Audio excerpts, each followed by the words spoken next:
Okay, have you started Dragon's Dogma 2 and you are playing as the Archer class? Well, me too, and here is my very early build for the game. Now, I'm only roughly about 15 hours into the game, which might sound like a lot, but with how many side quests there are and the main quests and stuff, this is pretty much a very early level build you can put on, and really you've only got to make it to Patal, or back Patal to be more precise, to really get the most out of the Archer build. Now, this is going to assume you're at Vocation rank max for the Archer, because then you have all your skills available. Now, before we start with this, please note when it comes to certain abilities, which we'll get into, like the augments, your actual best bet is to rank up all your vocations, because all the augments from these vocations you can actually use no matter what. So you can pick and choose your augments. But for this, we are going to do pure Archer if you just want to focus on being in the Archer. We're going to go over that, my build itself, my equipment, and we'll go from there. So, for your skills, my favourite skill to use is the Manifold Shot. This is an upgrade from the Barrage Shot. Now, you don't need to worry too much about this, just rank up your vocation and you'll unlock advanced forms of these basic moves. But if you are still very early days into the game, and we're talking first 5 to 8 hours, then just worry about putting Barrage Shot here and rank it up when you are able to. But essentially, this allows you to knock 2 or 3 arrows and rapid fire in quick succession. Really good way of mass dealing damage to one enemy. This will also work if you manually aim with a steady shot or just by pressing L1 and doing the more freeform shot. My second ability, Cascade Shot. Now, I don't personally use this. It is okay at early levels, but I think you'll have more luck and more damage output with not using this. I'll give you the version I prefer to use instead of this. There's also the Deathly Shot. Now, this is an advanced form of the Dire Arrow. Essentially, this is really good at just throwing enemies back. As a damage output, not the greatest in my opinion, but where this really excels is if you want to push an enemy off a cliff or off a ledge or something. It's really good for that, hitting them off, and then they'll also take full damage. If you have seen any of my Baldur's Gate abilities or guides, then think of this as like your Thunder Wave, but it's a singular target. Now, the Tempest Shot, this is the advanced version of Torrent Shot, and this is what I prefer to Cascade Shot. I think rapid firing, like a machine gun essentially, just spamming whatever your attack button is, and damage dealing against multiple enemies is much more deadly than doing a Cascade Shot. Granted, this will use more of your stamina, but I do think it's worth it. You'll fire more than 3 arrows, and you have a much greater damage output. This is also really good for just using a solo enemy, so if you've got a big towering Drake or Dragon or Ogre, whatever, Minotaur, if you can find the weak points and you can fire this off into the weak point, you are going to slash that health bar down probably greater than you've ever seen. The other one I really like is the Whirling Arrow. I have this equipped as well. So we have the Manifold Shot, the Tempest Shot, and the Spiral Arrow. Reason I really like this is that you fire this off and then it will continuously do rapid attacks like a wind barrage of arrows striking the enemy. Now, please note this does use a hell of a lot of stamina. You could probably, at this point in the game where I am, you can probably get 3 or 4 off before your stamina is completely depleted. So bear that in mind. But if you can land this on the head of an enemy or a weak point, you are going to do so much damage. And it also means you have more maneuverability than, say, a Tempest Shot. Because of this, you are stuck until the spamming ends and you stand up off your knees. With this, once you release the bow and get out of the animation, you can then freeformly move around. Now, when it comes to augments, essentially put them all on, but damage dealt by your attacks when the target's not in battle stance. So if you can snipe a few enemies off and land that very first hit, very, very good at chipping away a nice chunk of the health bar before they even know you're there. Endurance, so this will increase your maximum stamina. Obviously, get this up. The more stamina I have, the more arrows you can shoot, the more you can hit off, the more Tempest Shots you can land, all sorts. Very, very powerful. Lethality, now when you are using Steady Shot, you do have more of a chance to hit vital organs, and this will basically do more damage when you hit a vital. If you compare this with a Tempest Shot or with the Spiral Arrow, you're going to be doing bulk damage to those weak points, and their health bar is going to drain. Now, there is also Avidity. Now, I don't really climb up things. I don't really see the point of it.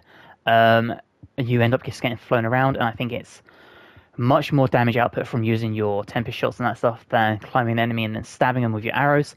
It's just not really worth it to me. but this would be a good one to have if you are playing as another class. Now, when it comes to equipment, I really like the Dragon's Blink. Now, this is a bow that I bought in Back Batal. Pretty costly, but it's not too bad. And essentially, this is a very powerful bow. Now, because none of your attacks are magical, it is only your strength modifier you need to worry about. As you can see, strength 493. It hits with a punch. We also have the majestic armor, really good defense and really good magic defense. The archer is always going to be a little bit squishy, unless you go into like the warfare and have some better armors.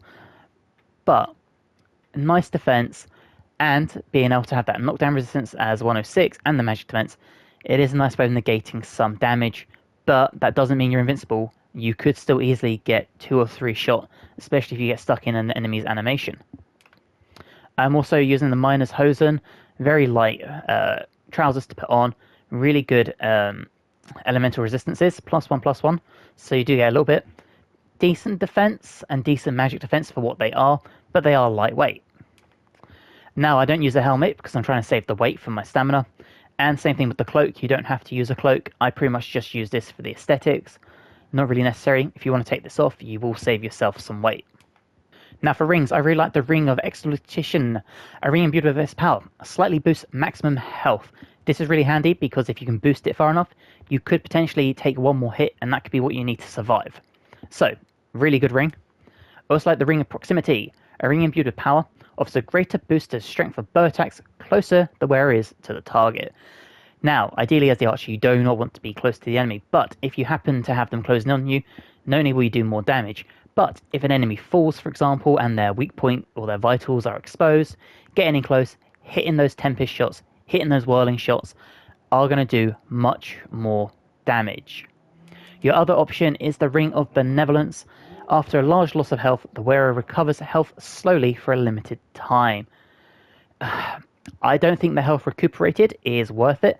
I think if you're playing an archer, what you should have in your party is a mage. Not only will the mage heal you, but the mage is also capable of giving you magical abilities onto your bow. So, for example, you could fire ice arrows, you could fire lightning arrows, and I think that having a mage in the party who can heal you up for a greater amount than the ring will, and will also augment your power, is much more important than having this ring. I would stick with having these 2 rings personally, and these are very early game rings. You could probably get these in the first, again, 5 to 8 hours of playthrough. Now, when it comes to your weapons, I think the best place to upgrade them is in Back Batal as well. Reason being is this will boost your strength of the item itself. Now, each merchant in an area will upgrade better things. For example, the elves are more magical, the Vermund is a bit more balanced, and Batal is much more of a strength-based thing. So, equipping this onto there, I think go with Batal and use them to really increase your stuff, and your bow will hit more and more damage and become more and more powerful.